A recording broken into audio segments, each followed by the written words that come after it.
Chapter 1. The Perfect Life, or so I thought. The sound of sizzling bacon filled the kitchen, mingling with the smell of freshly brewed coffee. It was early 6:15 a.m., but I'd been up since 5:00, as always. My life ran on schedules. Up before dawn, hit the gym, shower, breakfast with the family, and then straight to the office. The routine was part of me, something I believed built stability. Stability for my wife, Rachel, for our 2 kids, for the life we were building together. I leaned against the counter, coffee mug warm in my hand, watching Rachel move about the kitchen in her loose white robe. Her hair was pulled back lazily, strands of blonde falling over her face, yet she still looked beautiful to me in a way that made my chest tighten. After all these years, I still thought I'd married the most stunning woman alive. "Morning," I said, sipping my coffee. She glanced over her shoulder with a small smile. "Morning, babe. Did you already work out?" "Yeah, arms today," I replied, patting my bicep with a playful grin, trying to keep up with my younger competition. Rachel rolled her eyes, but she laughed softly. "Oh, please, you're in better shape than half the guys in their 20s. Her voice carried that effortless charm I'd always loved. She wasn't the overly affectionate type, but I never doubted her loyalty. She was my partner, my anchor. Just then, footsteps thundered down the stairs. Our daughter, Emily, came bounding into the kitchen, hair messy, eyes still sleepy but full of energy. At 13, she was already growing into a young woman, though to me, she'd always be my little girl. "Dad," she shouted, hugging me around the waist. "Guess what? We have a science project, and my group wants to build a volcano that actually erupts. Can we buy the stuff for it this weekend?" I set my coffee down, smiling as I bent to her level. "Of course we can. We'll make it the best volcano in the whole school." "Yes," she cheered, darting to the table. Moments later, our son, Jake, dragged his feet into the kitchen. At 10, mornings weren't his thing. He plopped into a chair, groaning. "Everything okay, buddy?" I asked, ruffling his hair. He yawned. "I hate Mondays." Rachel slid plates onto the table, her movements quick, practiced. She kissed the top of Jake's head. "You'll survive. You always do." It was a typical morning. Laughter, light complaints about school, my wife managing everything effortlessly. I looked around at them, the family I had worked my whole life to protect and provide for, and felt a swell of pride. I thought I had it all. Halfway through breakfast, the back door creaked open and in walked Mark, my best friend since high school. "Smells good in here," he said, dropping himself into a chair without waiting for an invitation. "Hope you made enough for me, Rachel." I chuckled. "You're unbelievable, man. Do you even feed yourself at your own house?" Mark grinned. "Why would I, when your wife cooks better than anyone I know?" Rachel laughed lightly, shaking her head. "One of these days you'll owe me a year's worth of groceries." It was all familiar. Mark was practically family. He'd been there for me during every major moment: college, my wedding, when Emily was born, when Jake was born. He had keys to our house, could show up anytime, and it never bothered me. That's how much I trusted him. The kids adored him too. Jake perked up as soon as he saw Mark. "Uncle Mark, can you come to my game this weekend?" "Wouldn't miss it," Mark replied, giving him a fist bump. I smiled, sipping my coffee. To me, Mark was like a brother. If I had a second person I could trust with my life, besides Rachel, it was him. Yet, as Rachel set a plate in front of him, I noticed something I hadn't before. A glance. Quick, barely noticeable. She put the plate down. Their eyes met for a fraction of a second longer than normal, and then both of them looked away. I shook it off. People made eye contact all the time. I was probably just imagining things. Breakfast carried on with laughter and jokes. Mark teased me about working too much. Rachel chimed in about how I was married to my office, and I laughed it off, saying, "Someone's got to pay for all this food you keep mooching, Mark." It was easy, comfortable. The life I thought every man dreamed of: beautiful wife, kids who adored me, a best friend always by my side. After dropping the kids off at school, I kissed Rachel on the cheek before heading to work. She smiled, distracted, her eyes darting to her phone on the counter. The screen lit up, a notification flashing, and she quickly turned it face down. "Everything good?" I asked. "Yeah, just a text from my sister," she said casually, brushing it off. I didn't question it. Why would I? She had nothing to hide. At least, that's what I told myself. Work was the usual grind: meetings, paperwork, phone calls. My mind was consumed with deadlines and numbers, not with doubts.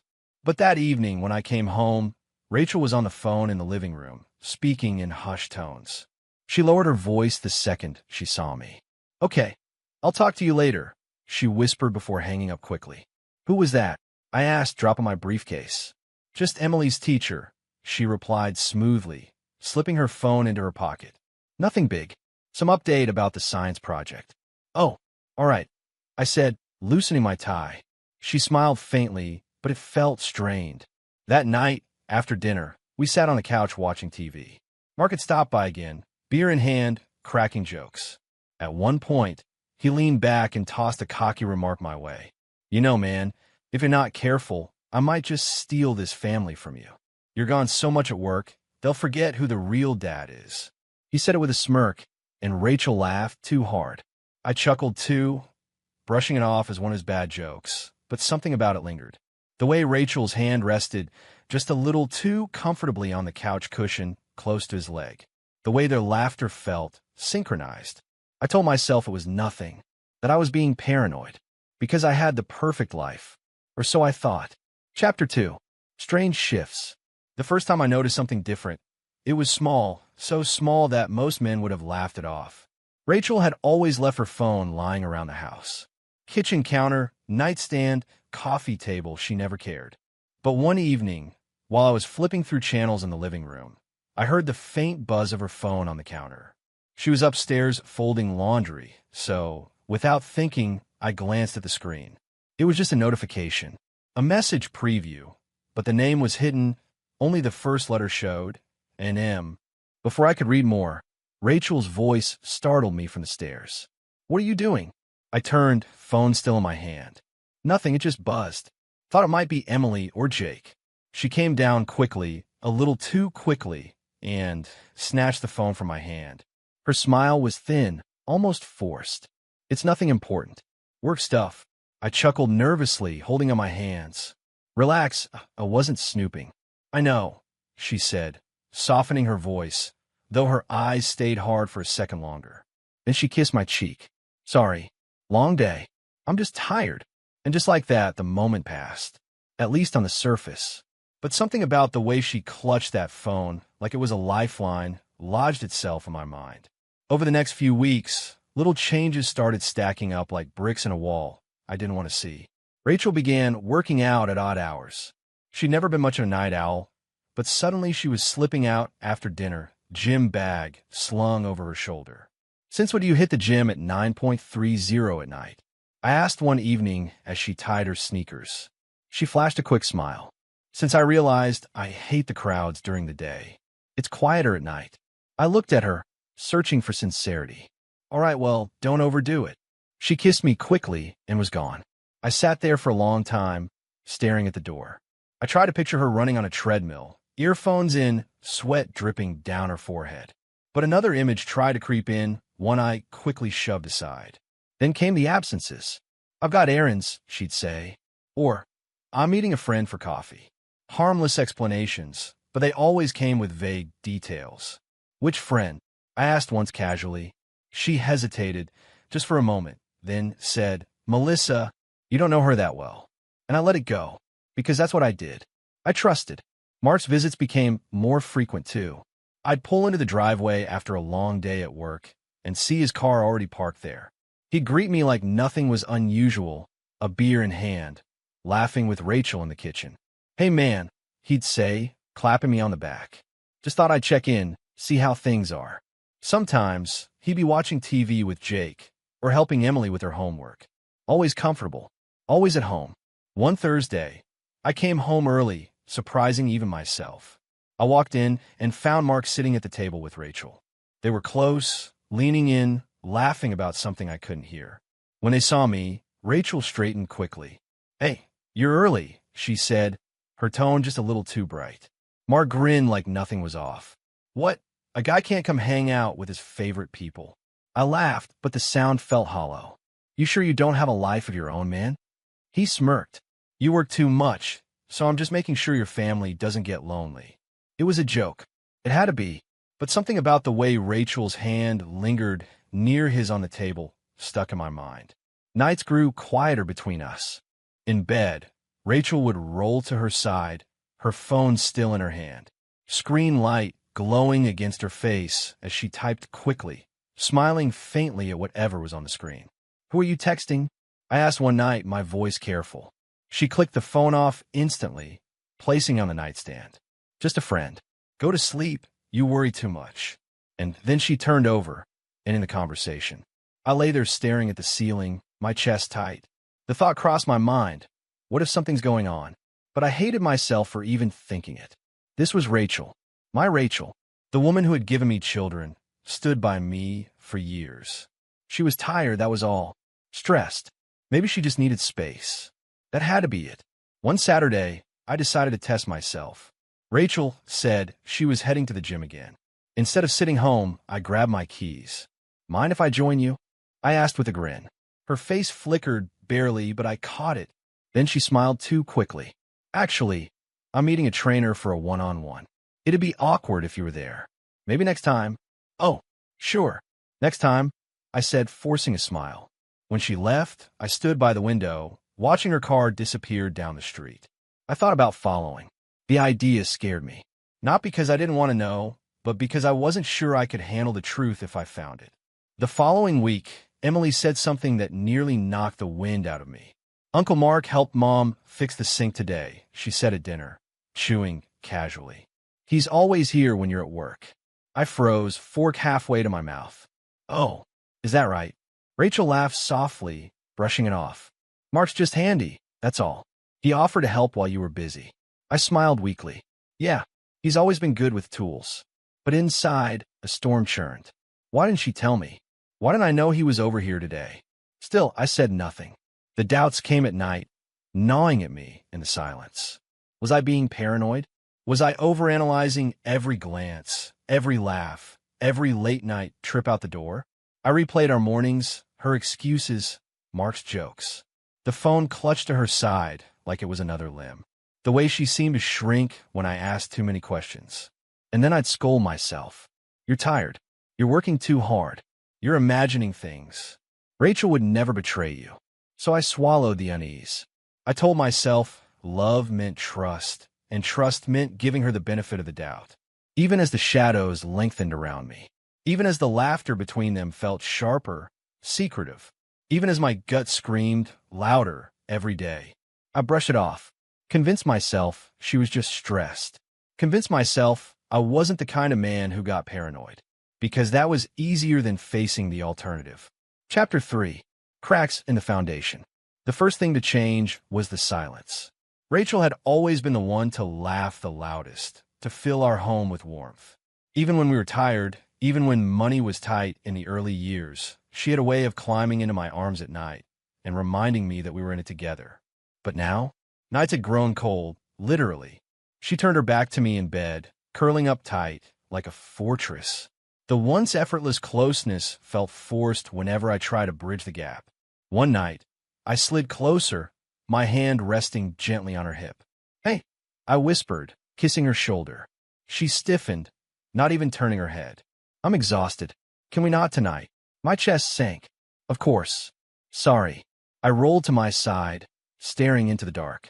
My mind whispered cruel things. "She doesn't want you anymore. Someone else makes her feel alive." I clenched my jaw and forced those thoughts away. She was tired. She'd been working out late, keeping busy. Maybe I just needed to give her space. But when space becomes the routine, you start to feel like a ghost in your own marriage. The defensiveness came next. One evening after dinner, I casually asked, "So, did you end up meeting Melissa again today?" Her fork paused halfway to her lips. She glanced up sharply. "Why?" I frowned. "Just asking. Trying to keep up with your busy schedule." Her eyes narrowed. "What, you keeping tabs on me now?" "No," I said quickly, caught off guard by the sharpness in her voice. "I'm just interested. That's all." She set her fork down with a clatter. "You don't trust me, do you?" I stared at her. "Rachel, I didn't say that." Her voice rose. "It feels like it. Every time I go somewhere, you're asking questions." I can't even breathe without you acting suspicious. My stomach churned. I hated fighting with her, especially in front of the kids, who sat quietly, eyes wide. I lowered my tone. I didn't mean it like that. I just want to know what's going on in your life. Isn't that what husbands do? She crossed her arms, leaning back in her chair. Sometimes it feels like you don't trust me at all. And that's insulting. Silence stretched across the table. Finally, I nodded. All right, I'll stop asking so much.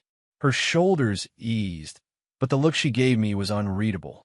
A wall had gone up between us, and I didn't know how to climb it. The kids, bless them, didn't realize the weight of their words. They were innocent, honest to a fault.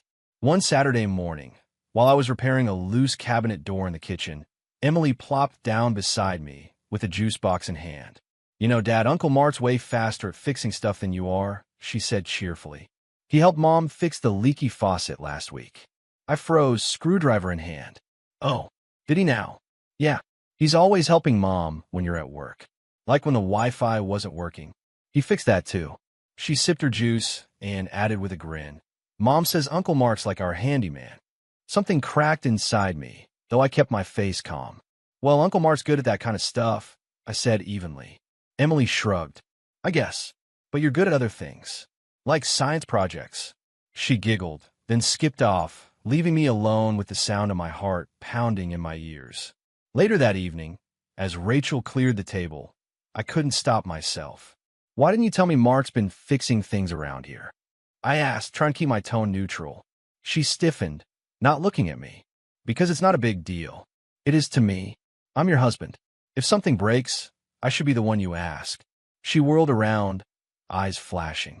Oh, so now I can't accept help from friend? Do you hear how controlling you sound? I blinked, stunned. Controlling? Rachel, all I'm saying is, you didn't tell me. That's all. Doesn't it seem a little odd? Her voice sharpened. What's odd is that you think every little thing has some hidden meaning. Mark is your best friend. He's like family. And you're accusing me of what, exactly? Sneaking around behind your back. The word hung heavy between us, though I hadn't spoken it. My chest tightened, a knot of pain and anger and confusion. No, I'm not accusing. I want to feel like I'm enough for you. Her expression softened for half a second, just a second, before hardening again. You are enough. But the way you're acting, it's pushing me away. I wanted to argue. I wanted to shout that she was the one pushing me away, that the distance wasn't in my head. But the fear of losing her, of breaking us completely, silenced me. I swallowed hard. All right, maybe I'm overthinking things. She sighed, picking up a dish. Yes, you are. That night, I lay in bed staring at the ceiling while Rachel slept with her back to me. I thought about all the little moments piling up like bricks. The late-night workouts. The phone glued to her hand. The way Mark seemed to always appear when I wasn't around. And now, even my children's innocent words twisted in my chest like knives. Uncle Mark always helps Mom when you're not around. Was it all just coincidence? Was I letting paranoia eat me alive? Or was there something real behind the cracks I could no longer ignore? I reached out, brushing my hand gently against Rachel's back. She shifted away, murmuring in her sleep. I closed my eyes, forcing myself to believe her words. You're enough. You're overthinking. You're pushing me away. Maybe she was right. Maybe I was the problem. And so, despite the storm brewing in my chest, I buried my doubts, clinging to the only thing that had kept me steady all these years. My loyalty to her. Even as the cracks in our foundation deepened, I told myself love would hold us together. Chapter 4. The Breaking Point. It was nearly midnight when I finally turned off the TV. The house was quiet, the kids long asleep, and Rachel had gone upstairs an hour earlier. My bones ached with exhaustion after a long week at work, and all I wanted was the comfort of sleep beside my wife. I climbed the stairs quietly, but as I reached the landing, faint laughter drifted up from the kitchen. I frowned. The light was on. Rachel. I glanced at our bedroom door. It was open, the bed empty. She was downstairs. Curious, I padded back down the steps, bare feet silent against the wood. I intended to tell her to come to bed, maybe even surprise her with a hug. But when I reached the bottom, I froze. It wasn't just Rachel's voice. Mark was there too. I peered through the narrow gap of the hallway into the kitchen. They were sitting close at the table, half-empty wine glasses in front of them. Rachel's laugh, low and intimate, cut through me. I should have walked in, announced myself, but something held me still. Something in the way they leaned toward each other. Their voices hushed like co-conspirators. My chest tightened, a storm already brewing. Then I heard it. Rachel, her tone playful. It's crazy, isn't it? He trusts us with everything. The house, the kids, even you. Mark chuckled darkly, shaking his head. That loser has no idea. 19 years, Rachel. 19 years, and he's still completely oblivious. My stomach dropped. My breath caught in my throat. 19 years? Rachel smirked, swirling her wine. Sometimes I almost feel guilty. Almost. Don't, Mark said with a cocky grin. He's too busy working himself into the ground to notice. And if he ever did, what's he gonna do? Cry? Walk out? Please. He doesn't have it in him. I gripped the banister so hard my knuckles whitened. My heart hammered so violently I thought it might break my ribs. Rachel leaned in, her voice lowering, but I caught every word. You know what makes it worse? He actually thinks Jake and Emily are his. The room spun. I staggered back against the wall, my hand flying to my mouth to stifle the sound that threatened to escape. They're mine, Mark said proudly, almost smug. Both of them. And he doesn't have a clue. Rachel laughed again, cruel this time. You should see his face when the kids talk about you. He thinks it's just Uncle Mark being the fun one. If only he knew. I wanted to scream.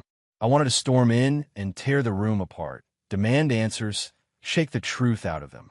My entire body trembled, rage and grief tearing through me in equal measure. But I couldn't move. My legs were rooted to the spot, as if the weight of their betrayal had pinned me down. Mark poured more wine, his voice dripping with arrogance. Sometimes I wonder if he even cares. He's so damn oblivious. It's almost pathetic. Rachel's eyes gleamed. Pathetic maybe, but useful. He pays the bills, keeps the roof over our heads, makes sure the kids, your kids, have everything they need. Why would I ever give that up? That was it. The knife twisted deep. Not only had they betrayed me, they had built their lives on my sacrifice. Every late night at the office, every dollar earned, every drop of sweat I had poured into providing for my family, it was all for them. For a lie. I pressed my fist against my mouth, my body shaking violently. My vision blurred with tears I couldn't stop. I wanted to hate her, hate him, but what I felt was worse. A hollow, consuming grief, as though the life I'd built had been burned to ash right before my eyes. Rachel reached across the table, her fingers brushing Mark's hand. The intimacy of it made bile rise in my throat. Do you ever think about telling him? She asked softly. Mark scoffed. And ruin this? Hell no. Let him keep playing husband. Let him keep slaving away. The longer he stays blind, the better for us. Their laughter rang out again. Cruel, mocking, and something inside me broke. I stumbled back up the stairs as quietly as I could, my hands trembling so badly I had to grip the railing to keep from falling. Every step felt like dragging chains behind me. When I reached our bedroom, I collapsed onto my side of the bed, my chest heaving. My body shook uncontrollably, hands pressed against my face, muffling the sob that tore its way out of me. How long? How many years had I been living a lie? Every birthday, every holiday, every smile from my children, were they never really mine? Was my whole life nothing but a cruel joke? The ceiling blurred above me as tears streamed unchecked. Rage and sorrow tangled into something unrecognizable, something that left me hollow and shaking. Downstairs, I heard their voices still, their laughter, their whispers, the sound of glasses clinking. I curled onto my side, biting down hard on my knuckle to keep from screaming. If they came up now, they couldn't know I had heard. I couldn't let them see me broken. Not yet. So I lay there in the darkness, pretending to sleep. My heart, my soul, my entire world shattered in silence. Chapter 5. The Silent Storm. The morning after I heard the truth, I woke to Rachel's gentle stirring beside me. Her alarm buzzed. She silenced it and rolled out of bed with a yawn. I lay still, eyes closed, my breathing steady, pretending to sleep, the same way I had pretended the night before. She patted across the room, humming faintly as if nothing had happened. She didn't know her words still echoed in my skull, a blade twisting deeper with every breath. He trusts us with everything. He thinks the kids are his. He's pathetic. My stomach turned. I forced myself up an hour later, moving like a man underwater. When I came down to the kitchen, Rachel was at the stove flipping pancakes. She smiled over her shoulder. "Morning, babe." I almost laughed at the absurdity. "Morning, babe," as though she hadn't shredded my world less than 12 hours earlier. "Morning," I croaked, sliding into my chair. Emily was already at the table, scribbling in her notebook. Jake shoveled cereal into his mouth, milk dripping down his chin. "Dad, we're doing that volcano project today, right?" Emily asked. I forced a smile. "Of course. We'll make it erupt better than anyone else's." They cheered. Rachel laughed softly, as if our life was untouched, untainted. And I realized something then. The show must go on. For them. For now. So I put on a mask. The mask stayed with me all week. At work, I buried myself in meetings, nodding at colleagues while my thoughts replayed that night in the kitchen on a loop. I imagined smashing the wine glasses out of their hands, screaming at them until the walls shook. But then I pictured Emily's innocent face, Jake's wide eyes. They had no idea. To them, I was still Dad. And so I smiled. But at home, the mask was heavier. I watched everything differently now, with sharpened eyes. Mark dropped by Tuesday evening. He strolled in casually, as though he owned the place, tossing his jacket over a chair. "Got any beer?" "Fridge," I muttered, pretending to focus on my laptop. Rachel's face lit up when she saw him. That glow, that warmth, I had mistaken it for friendliness for years. Now I saw it for what it was. They laughed too easily, stood too close.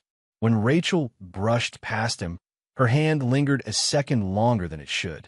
When he whispered something in her ear, she swatted his arm with mock annoyance, her eyes shining.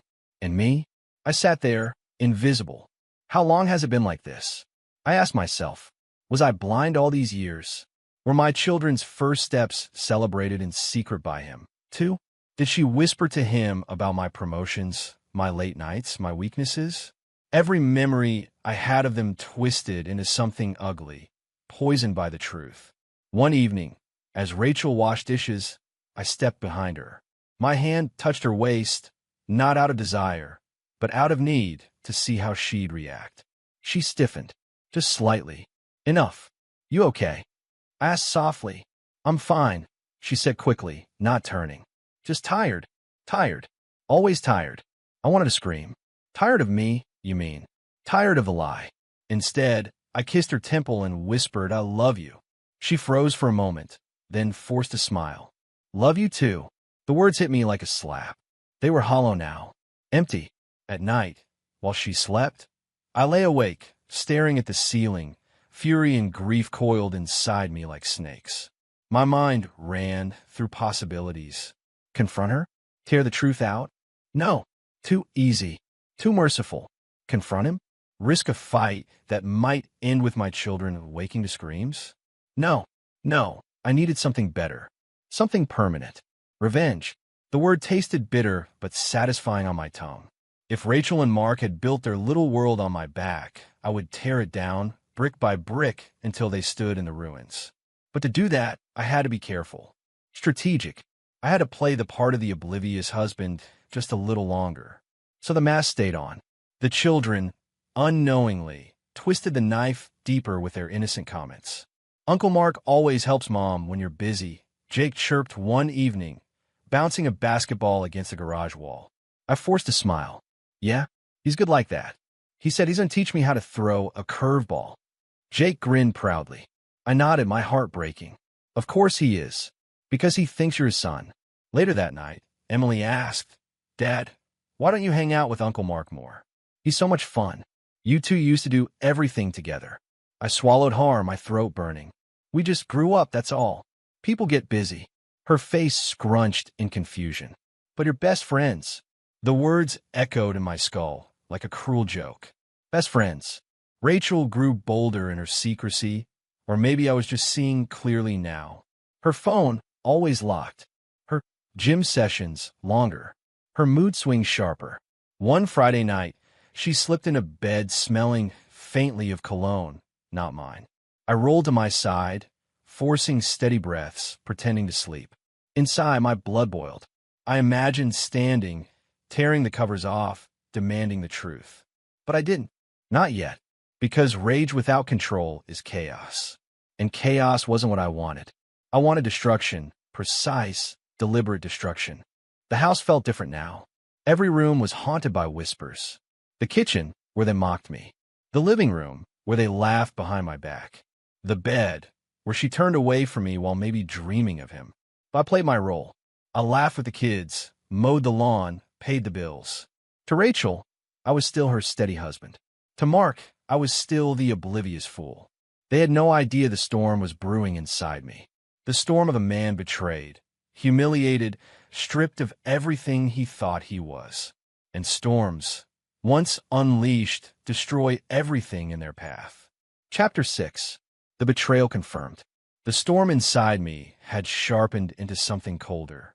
Anger was still there, burning, but rage without proof is just noise.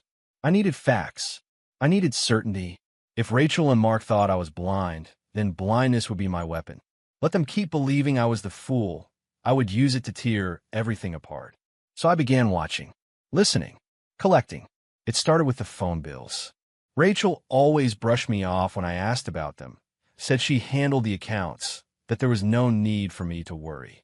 But one evening, while she showered, I logged into our provider's website. The numbers jumped out at me immediately. Marks, over and over. Late at night, sometimes for an hour, sometimes two.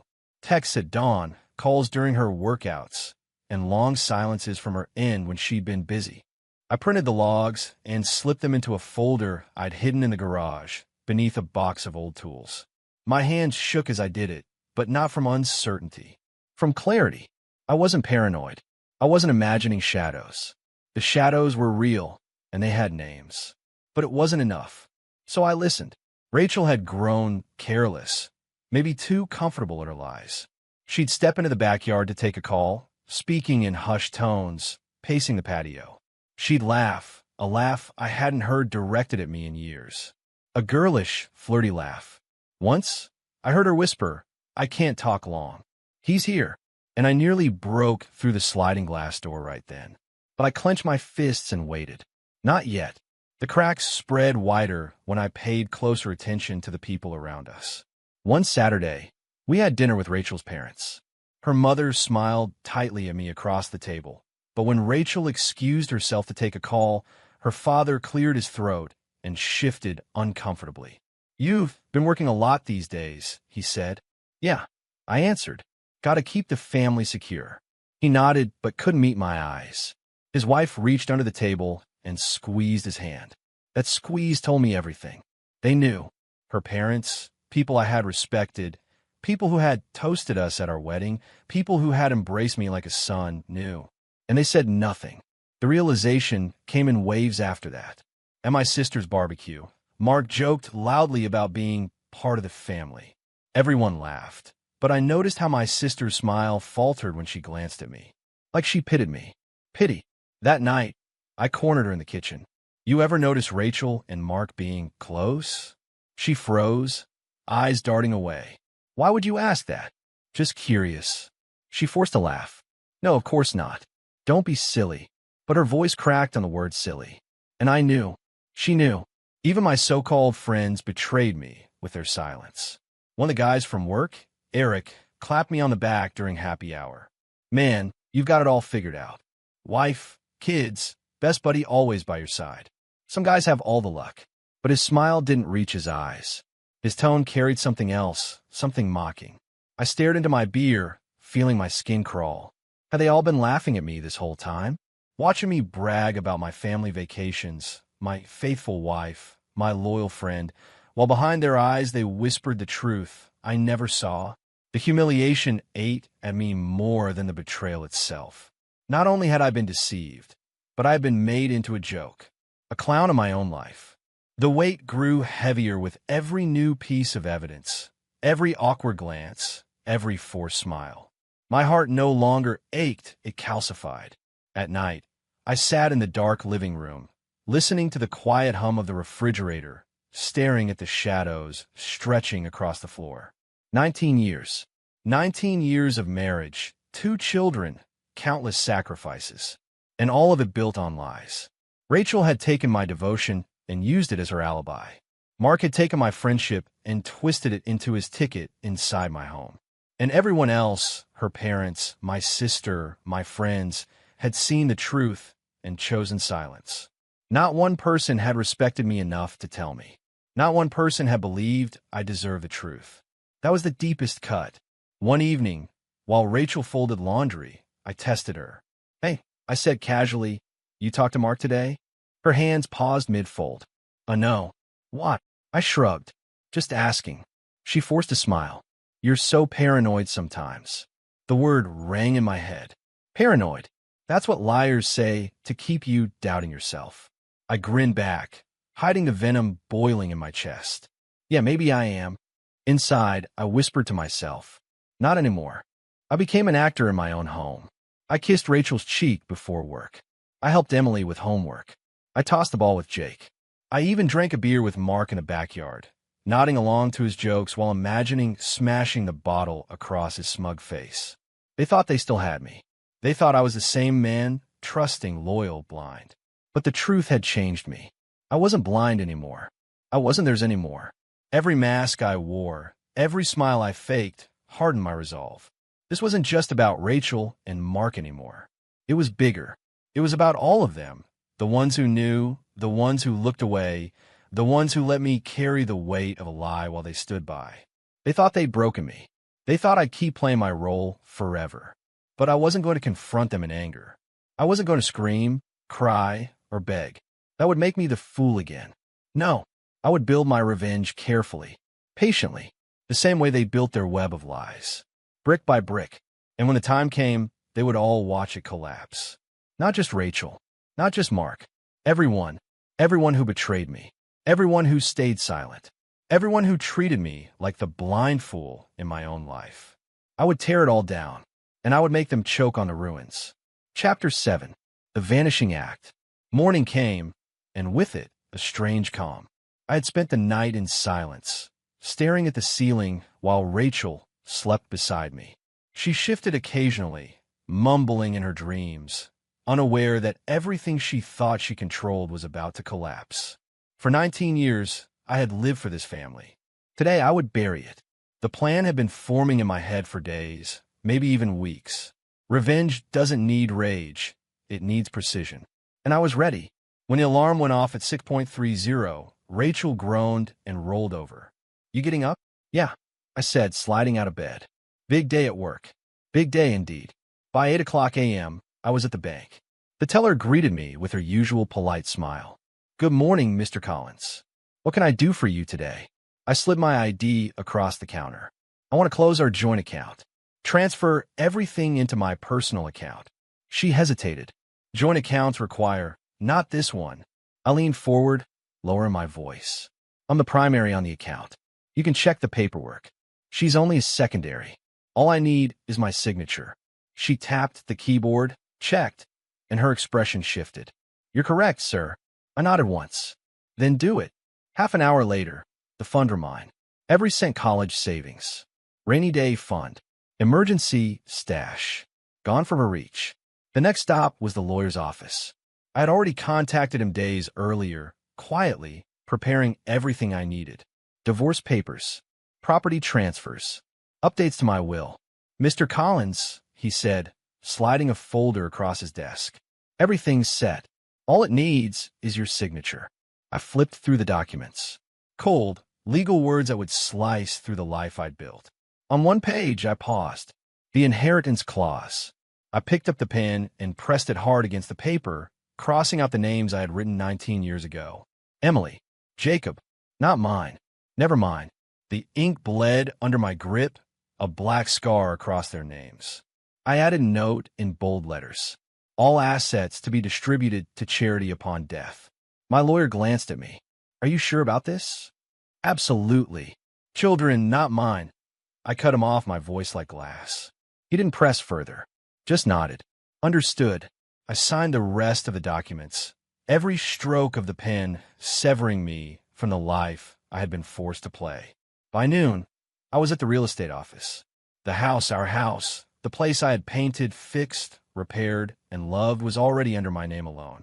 Rachel never cared about paperwork, never bothered to notice where her signature was missing. A young realtor smiled brightly. "Mr. Collins, are you sure you want to move so quickly? A house like this, sell it," I said. "Fast. Cash offer if possible. I don't care about profit. Just get it gone." She blinked, startled by my bluntness, but nodded. "We can list it today." "Do it." By the time I drove home, the sun was sinking. Rachel was in the kitchen, humming softly as she stirred pasta. She looked up and smiled. "Hey, you're home early." I smiled back. "Yeah, figured I'd surprise you." It was almost funny, her face, so casual, so certain she was safe in her lies. She had no idea that the ground beneath her feet was already gone. After dinner, she scrolled through her phone while I sat across from her, pretending to read the paper. My heart was steady. My hands were calm. For the first time in weeks, I felt free. Later that night, when she showered, I placed a thick envelope on the dining table. Divorce papers, legal notices, bank statements confirming the emptied accounts, the revised will, and on top of it all, the note. I had written it earlier, every word carved out of me like stone. "Congratulations. You finally get to live openly with him. The only thing you won't have is me or what I built. The house, the money, the security, it's all gone. Enjoy each other. You've earned it." I read it twice before setting it down, making sure the words cut sharp enough to bleed. When Rachel finally came out of the shower, wrapped in a towel, she found me lying in bed with my back turned. "Night," she said softly. I didn't answer. Sleep never came, but it didn't matter. At 4 a.m., I got dressed quietly, packed the last of my things into a duffel bag, and walked through the dark house one final time. The living room where the kids had taken their first steps. The backyard where Mark and I had grilled burgers, laughing like brothers. The bedroom where Rachel had once looked at me like I was her whole world. All of it a lie. I left the keys on the counter next to the envelope. The sky was still black when I drove away, the house shrinking in my rearview mirror until it disappeared. I didn't look back. Not once. I wasn't the man who lived there anymore. I wasn't her husband. I wasn't their father. I was no one, and that was my power. At 7:30, Rachel would come downstairs, still groggy, still wrapped in the illusion that her life was secure. She would see the envelope. Her hands would tremble as she opened it, her eyes widening, her voice cracking as she called for me. She would scream my name. She would call my phone. She would call Mark, and neither of them would find me. By the time they realized what I had done, by the time they grasped the full weight of what they had lost, I would already be gone, vanished, leaving nothing but ashes of a life they thought they owned. Chapter 8. 5 years in the shadows. When I vanished, I didn't just disappear from them. I disappeared from myself. The first months were the hardest. Waking up in a cheap motel room in a town where nobody knew my name. Eating greasy takeout in silence. Staring at blank walls, my phone off, my old life cut off like a severed limb. I was alive but hollow. But hollow men can rebuild.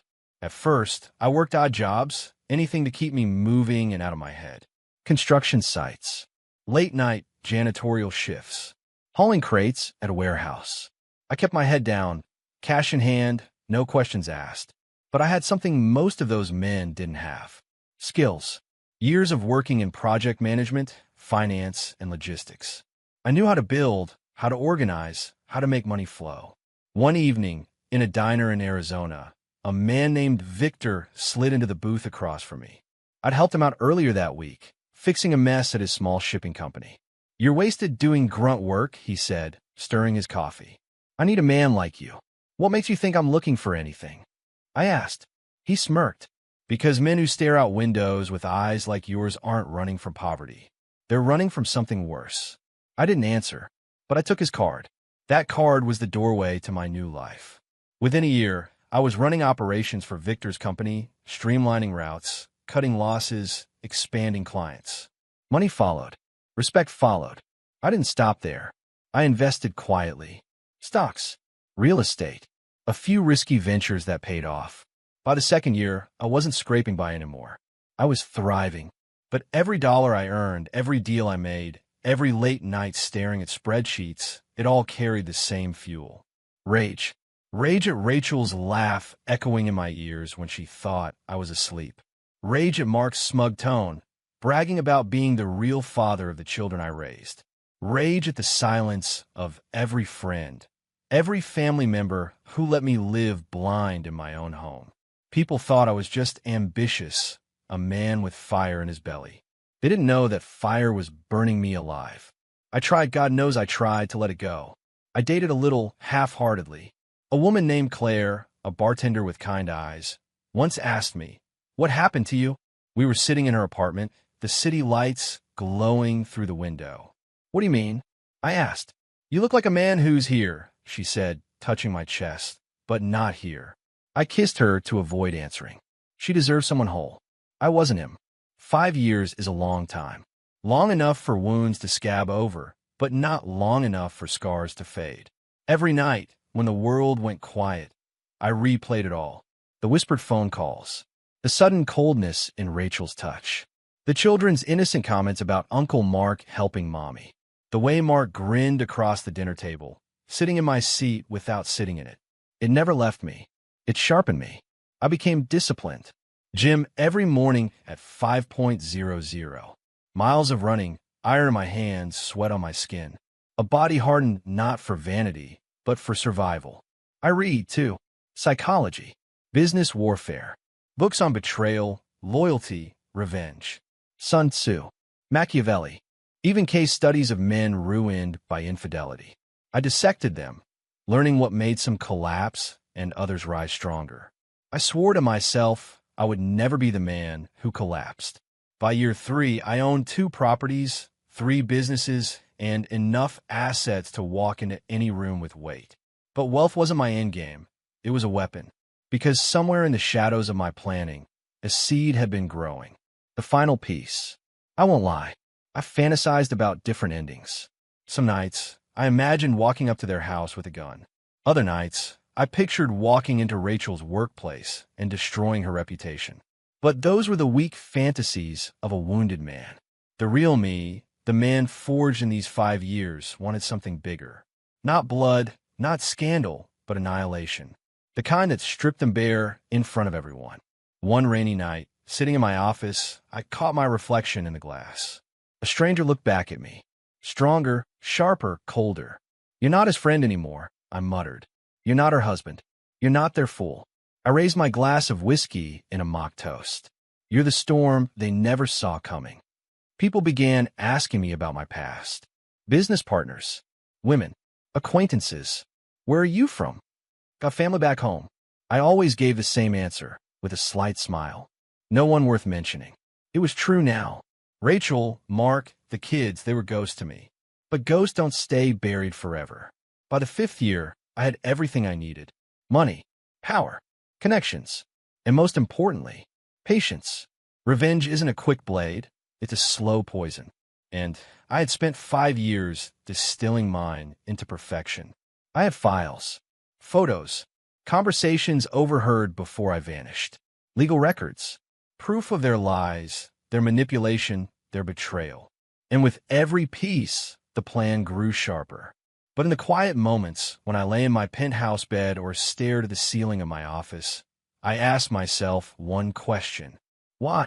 Why had I loved her so blindly? Why had I trusted him so completely? Why had I lived 19 years in a life built on sand? The answer always came the same. Because I was loyal. Because I believed in honor, in sacrifice, in love. And they had taken that man, me, and gutted him alive. Now, they would meet the man who rose from those ashes. As the 5th year closed, I stood in front of the mirror again. A tailored suit, a body like carved stone, eyes that no longer belonged to a trusting fool, but to a predator. The final piece was ready. I smiled, a cold, deliberate smile. Time to go home. Chapter 9. The Return. 5 years had turned me into a ghost in their world. But now I was no ghost. I was flesh, bone, and fury wrapped in polished steel. I drove back into town in a car that gleamed like midnight, tailored suit pressed against my frame, wristwatch glinting under the sun. People looked twice when I walked by. They didn't recognize me at first. Why would they? The man who had left was broken, hollow, invisible. The man who returned radiated power, and it was time for them to see it. Rachel and Mark hadn't fared so well. I had kept quiet tabs on them through subtle connections, never close enough to be detected, but always near enough to know the truth. Their house had been foreclosed. They were renting a cramped place now. Rachel's once perfect hair was dull, her skin tired, weighed down by stress and years of pretending to be happy. Mark had gained weight, his cocky grin now buried under bills and unpaid debts. The kids, his kids, resented them. Teenagers now, angry and bitter at the instability, at the broken promises. The family that had betrayed me was no longer the image of perfection. They were fragments, and I was about to shatter what little remained. The opportunity came in the form of a family gathering. Rachel's mother was turning 60. They rented out a hall. Everyone was invited. Cousins, siblings, uncles, aunts, the entire network of people who had once smiled in my face while stabbing me in the back. Perfect. I walked into that hall with the quiet authority of a man who owned the ground he stepped on. Conversations stopped. Heads turned. Forks clattered against plates. Rachel's fork dropped too. Her hand trembled as she covered her mouth. "Oh my God," she whispered. Mark turned slowly, his face blanching before he forced on that old smug smirk. "Well, look who decided to crawl out of hiding." "Not hiding," I said calmly, buttoning my jacket. "Building." The room was suffocatingly silent. My eyes scanned every face, my so-called family, my so-called friends. Guilt hung heavy in their eyes. They all knew what they had done. "Why are you here?" Rachel finally managed, her voice shaky, eyes darting everywhere but me. "I'm here," I said, walking further in, "because it's long past time we had some truth." I could feel the tension thicken. Whispers rippled across the tables. Rachel's father shifted uncomfortably. Her mother clasped her hands tighter in her lap. My own brother stared at the floor. Cowards, all of them. Mark chuckled, tried to control the room with bravado. "Truth? Please. You left, man. You couldn't handle real life, so you ran away. And now you come back dressed like some wannabe king? For what? To get applause?" I tilted my head, smiling coldly. "No, I came back to bury lies." I pulled a sleek folder from my briefcase and dropped it on the nearest table with a sharp thud. The sound echoed through the hall. Rachel's face went pale. "These," I said, tapping the folder, "are copies of phone records, messages, photographs, even bank statements. Every shred of evidence I collected before I walked away. Evidence of your affair. Evidence of her deception. Evidence that while I worked myself to the bone for this family, you two were busy mocking me in my own kitchen." Gasps spread around the room. Rachel shot to her feet, panic flashing in her eyes. Those aren't what they look like, don't." My voice cut through hers like a blade. "I heard you. I heard you both. I remember every word you whispered when you thought I was asleep." Mark raised his chin, defiance in his tone. "So what? So we loved each other. You think you can stand here and play the victim? You were blind, man. Blind and weak. I gave her what you couldn't." I leaned forward, my voice low, controlled, dangerous. "You gave her nothing but shame. You gave her children I raised as my own while you laughed behind my back. You gave her the life of a parasite, feeding off what I built, what I sacrificed, until I took it all away." Rachel's tears finally spilled. She clutched the edge of the table. "Please don't do this here. Not in front of everyone." "Oh, Rachel," I said softly, almost kindly. "That's exactly why I'm doing this here. Because every single one of them," I gestured at the sea of faces, "knew. They smiled at me, shook my hand, ate at my table, and knew. And not one of them had the decency to tell me." The silence was deafening. Not one person denied it. I laughed bitterly. "Family, friends, all of you watched me live a lie. All of you let me raise children that weren't mine. You let me bleed for a dream while you protected them." Rachel's mother finally spoke, her voice trembling. We thought it was best. You thought wrong." I snapped, the anger I had buried for years cutting loose. "You thought it was better to let me rot in ignorance, to make me the fool. And you succeeded. But the fool isn't standing here anymore. Mark slammed his fist on the table. You think you're better than us now? You think coming back with your fancy suit and your money makes you the hero? You're nothing, man. Nothing. I stepped closer, towering over him. If I'm nothing, then what does that make you? A leech who couldn't provide. A coward who hid behind lies. A man so desperate he stole from the one person who trusted him the most. Look around, Mark. Look at what you've got left. His kids glared at him, faces filled with disgust. Even Rachel flinched at my words. Rachel tried again, voice breaking. We made mistakes, but we loved love. I barked out a cold laugh. Don't you dare use that word. Love doesn't humiliate. Love doesn't betray. Love doesn't stand in my kitchen, whispering that the children calling me dad belong to another man. Her knees gave out, and she sank in her chair, sobbing. I straightened, scanning the hall one last time. I'm not here for apologies. I don't want them. I don't need them. I came back to give you all a gift, the truth you try to bury. And now it's out. No more pretending. No more lies. Mark's jaw clenched. Rachel wept, and the room sat in silence, the weight of my words pressing down on every soul present. I turned toward the door, my voice low, steady, final. Congratulations. You finally get to live openly with him. The only thing you won't have is me, or what I built. And with that, I walked out, leaving them in ruins. Chapter 10. The final lesson. The day after the confrontation, the air in town felt different. I moved through it as a shadow wrapped in confidence. People whispered, glanced, stared, but no one dared approach me. I had given Rachel and Mark the truth. I had exposed them. I had torn their carefully constructed life apart in front of the people who had silently enabled their lies. And yet, I owed them nothing. Nothing. The first order of business was legal. While I had left them financially crippled 5 years ago, I wanted to ensure they could never crawl back. I contacted the attorney I had kept throughout my time away. Everything we did last time, I said over the phone, voice calm and deliberate, needs finality. I want liens, judgments, everything in place that makes it impossible for them to recover. Let them have no assets, no home, no foothold in this town. Leave them with humiliation and nothing else. Understood, the lawyer replied. I'll handle it. You want this public or quiet? Quiet, I said, a smile curling under my lips. The humiliation is already public. This is just the final confirmation. By mid-afternoon, Rachel and Mark received the notices. Legal documents stating foreclosure, wage garnishments, dissolved rights, and property transfers, every avenue sealed. I had done my due diligence years ago, building every escape route, every contingency while I was in the shadows. Now, every one of those plans crystallized into irreversible ruin. I watched from a distance as their world crumbled again, even after the public humiliation the night before.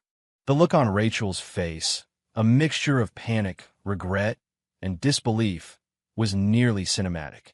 Mark tried to bluff, but the color had drained from his face. Their children, now old enough to recognize betrayal firsthand, simply shook their heads. They understood, silently, that the adults who had built their lives on lies were gone, and what remained was unfixable. I could have confronted them again. I could have made a speech, delivered a final lecture, made them grovel. But the greatest power isn't in shouting, it's in walking away. I decided to visit the house one last time, now a hollow shell, devoid of warmth and laughter. The windows were cracked, the lawn overgrown. I ran my hand over the doorframe, remembering birthdays, Christmas mornings, and quiet nights by the fire, scenes that had once been mine in all sincerity. Funny, isn't it? I murmured to myself, voice low, almost tender. How life can feel perfect until it's hollow. How loyalty can be met with betrayal. And how the strongest man is the one who stands and leaves with nothing to prove but his own dignity. I walked through the empty rooms, letting my gaze linger on the faded wallpaper, the remnants of toys in the corners. There was no anger now, only clarity. Rage had served its purpose. It had sharpened me, motivated me, taught me to build myself anew. But it was finished. What remained was serenity. I paused in the living room, imagining Rachel rushing through the front door, yelling, screaming, begging. I smiled softly. She didn't need to see me to feel the weight of what I had done. The destruction wasn't just in my presence, it was in my absence. That was the point. Later, I met my lawyer for a final discussion. "All documents are filed," he said, handing me the thick folder. "Everything you planned is now legally enforceable. There's nothing more you need to do." I nodded, feeling a weight lift from my shoulders. "Thank you. That's all I needed." He hesitated, as if expecting a question or a further order. I gave him a slight smile. "There's nothing more. Sometimes justice isn't about spectacle. Sometimes the quiet, inevitable collapse is the most satisfying." Walking back to my car, I reflected on the years of deception, the years I had spent in the shadows, building myself up from the ashes of betrayal. I realized then that the world had tried to define me by what I had lost. But I had redefined myself. I had learned that loyalty can be a weapon if wielded wisely, that betrayal can be a teacher if you survive it, and that the mind sharpened by years of strategy is mightier than any impulse-fueled revenge. I thought about love, the kind I had given freely, the kind I had believed in blindly. I thought about loyalty, the kind that had cost me everything. And I thought about justice, the kind that does not scream, does not rage, does not demand recognition. Justice whispers. It waits. It lands when you are ready. At a small cafe that evening, I sat alone, sipping black coffee and watching people move about their lives. They had no idea who I was or what had unfolded in this town over the last 24 hours. And that was perfect. Anonymity, after all, is the final luxury of the triumphant. A man approached the table next to mine, struggling with a laptop bag. I caught his eye and offered a polite nod. He smiled back, oblivious. I returned to my thoughts, realizing that the most powerful thing I could do now was to exist without attachment, without expectation, without need. The past had been brutal, but the future, mine, was entirely mine. I thought briefly of Rachel and Mark, alone in their apartment, walls closing in around them. Every friend who had laughed at me, every family member who had stayed silent, everyone who had taken pleasure in my humiliation, they too would carry the weight of knowing they had failed me. And I felt nothing. Indifference. That, I realized, was the ultimate victory. Fury and vengeance had their place, but indifference, cold, calm, deliberate, was untouchable. It was freedom. At sunset, I walked along the edge of the lake, water catching the last orange light of the day. Reflections rippled on the surface like fractured memories. I imagined 19 years flashing behind me, the betrayals, the laughter, the whispers, the plans, the exile, the rise. Every scar, every wound, every sleepless night had led me here. I took a deep breath. The air smelled of water, of earth, of beginnings. And in that moment, I understood the final truth. Loyalty had been my strength. Betrayal had been my teacher. And justice, patience, and strategy had been my sword. I smiled softly, almost imperceptibly, as I stepped forward, leaving shadows behind and embracing the light. Because the deadliest revenge isn't fury, it's indifference. And walking away with my soul intact was the sweetest justice of all.